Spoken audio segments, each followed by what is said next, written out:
Eles inventaram um negócio chamado emenda do relator. Sabe o que é isso? O país tem 30 bilhões de reais livre para investimento, que é nada. O relator pegou todinho para si. Numa emenda em que ele não diz no orçamento para onde é que vai o dinheiro. Ele bota o dinheiro lá e ele vai mandando ofício e vai despachando os pedacinhos de dinheiro para comprar os colegas. Né? Agora foram 18 bilhões de reais e um terço de roubado. Além do resto, tudo ser pulverizado sem obediência a nenhuma estratégia, nem de moradia, nem de saúde, nem de educação, de nada. Cada um faz uma obrinha não sei aonde, na melhor hipótese. Porque a pior hipótese é que metem o dinheiro no bolso sem dar satisfação a ninguém. Olá a todos e obrigado por acompanharem o canal.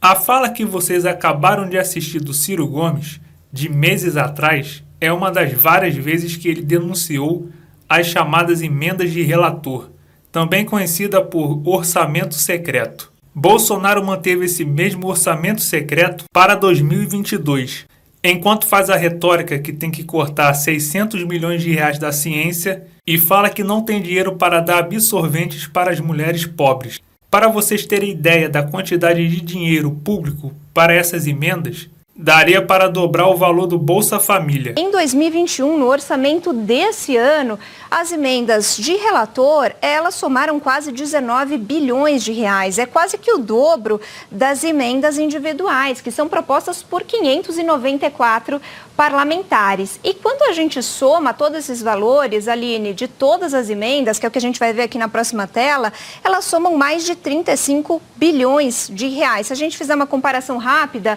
é o orçamento de um ano do Bolsa Família. Diante disso, partidos de oposição entraram no STF, devido à falta de transparência para onde está indo o dinheiro público. Foi exatamente nesse contexto que partidos de oposição, no primeiro semestre, ainda na esteira ali do orçamento de 2021, que foi muito conturbado, entraram no Supremo Tribunal Federal, questionando a constitucionalidade dessas emendas, dizendo que elas trazem muito pouca transparência e elas acabam colaborando para criar orçamentos paralelos e orçamentos secretos que beneficiam invariavelmente a base aliada do governo. As ações ainda não foram analisadas. A decisão da ministra Rosa Weber deve ser submetida ao plenário do Supremo, mas não há data marcada.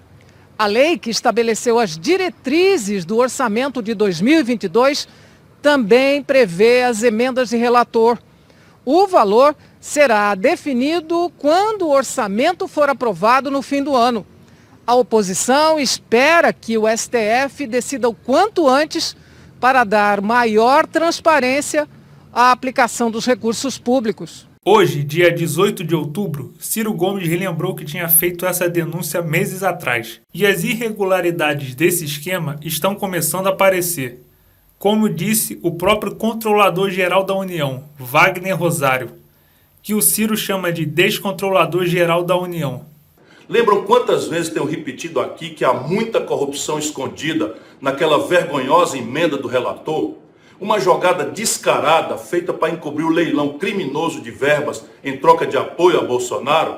Pois bem, foi o próprio Wagner Rosário, que muitos chamam de descontrolador geral, que anunciou numa fala no Congresso que a Polícia Federal está prestes a desbaratar um esquema pesado de corrupção no uso desse dinheiro. Peraí, vocês atentaram bem? É a primeira vez que uma mão que deveria ter deixado a porta fechada desde o início, não só encena fechar a porta depois de roubado, como ainda anuncia antes da hora a chegada da polícia. É uma dose gigantesca de nonsense, mesmo no governo de absurdos que é o governo Bolsonaro. O ministro da CGU disse o seguinte no dia 7 de outubro, abre aspas, em relação às irregularidades, nós já estamos chegando em algumas e em breve será de conhecimento de todos. Estamos com as equipes atuando em conjunto federal, com o Ministério Público Federal. Fecha aspas. Falando ainda sobre o ministro da CGU, segundo o jornal O Globo, o senador Alessandro Vieira apresentou um relatório paralelo para a CPI da Covid, que incluiria o Controlador-Geral da União, Wagner Rosário, em uma lista para um possível indiciamento, se houver avanço nas investigações. Ele é colocado como suspeito de prevaricação por supostamente ter sido omisso em relação às denúncias de irregularidades nos contratos do Ministério da Saúde. para a compra da vacina Covaxin. Por que o Bolsonaro não vetou essas chamadas emendas do relator? E ainda por cima manteve em 2022? Na minha opinião, é porque ele sabe que se não fizer isso, terá grandes chances de sofrer impeachment. E além disso, poderá parar na cadeia por todos os crimes que a CPI irá mostrar no seu relatório final. Aguardemos, pois, para ver o que acontecerá após esse inusitado anúncio do descontrolador geral. Uma coisa é certa, já deve ter muito rato levando recibos e papéis falsos para suas tocas, tentando camuflar o rombo. Será que conseguirão cobrir um buraco tão grande? Será que o Brasil ainda suporta tamanha roubalheira?